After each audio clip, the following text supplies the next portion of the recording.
check the front. You park in front of the bus stop? That ain't in front of the bus stop. This whole zone, there's a bus stop, my man. We go from there to the corner. Bus got to pull to the curb to pick the people up. The bus is not that long, you ignorant bitch.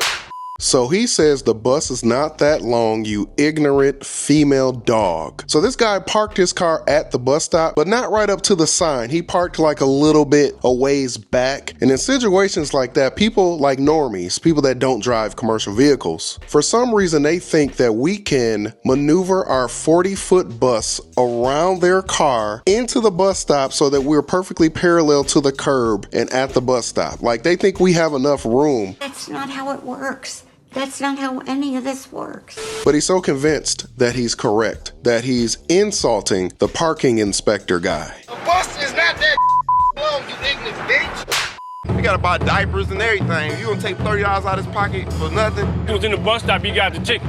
The bus could have went in front of the sign.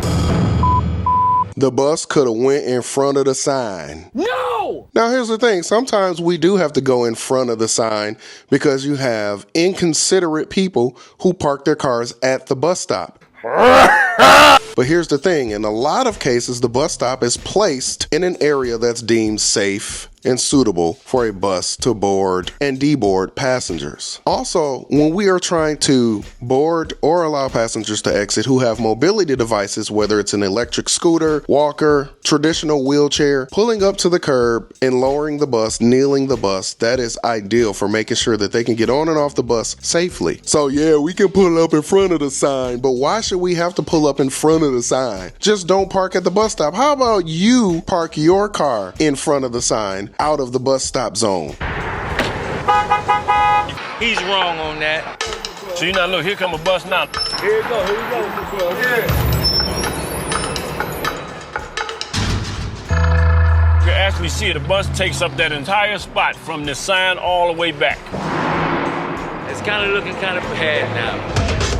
So at first, he thought the parking inspector was wrong. He's wrong on that. But now he's like, it's looking kind of bad now? Kind of looking kind of bad now. Why can't you just admit, like, oh, I was wrong. I now see that the bus needs that entire space so that they can pull into the bus stop. And yes, we do need that entire space. When you park your car at the bus stop like that, that will cause us to have to nosedive into the stop, in which we'll have the front end of the bus at the curb and the rear end of the bus sticking out in traffic. And I mean, sometimes we have to do that depending on the situation on the street, but you really don't want to do that. You want to avoid that as much as possible. You know what I was thinking when that bus pulled up? Who's the ignorant female dog now?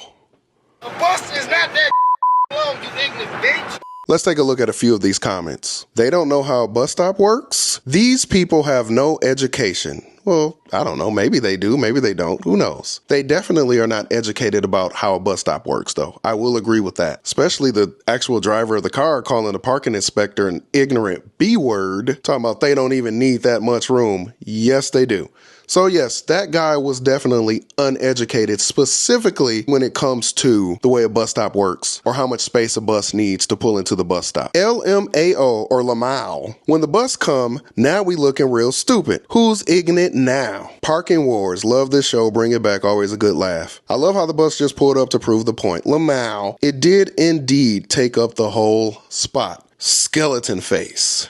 Another thing that's also irritating is construction signs in, around, or near the bus stop, especially when it's just a warning sign. It's not actual construction. And I get it. Shout out to all the hard-working construction workers out there. We appreciate you. We love what you do. We could not survive without you. You build up all of our infrastructure. So you're awesome.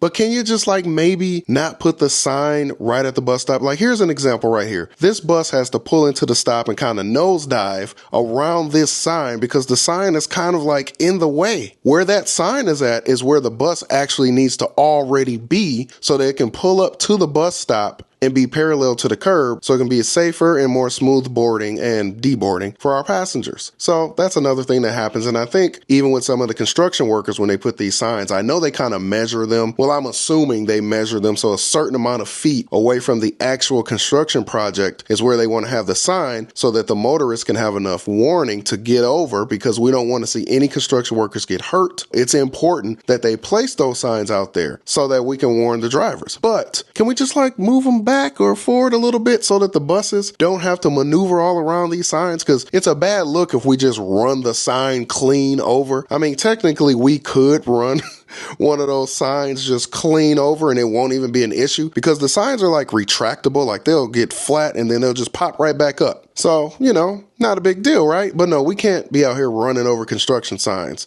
So we do have to do the right thing and go around the sign. But that's another thing where the bus stops get blocked. But anyway, lesson learned to all the normies out there. Shout out to all the normies, those that do not operate commercial vehicles and they think driving a 40-foot bus is just like driving a Toyota Prius or something.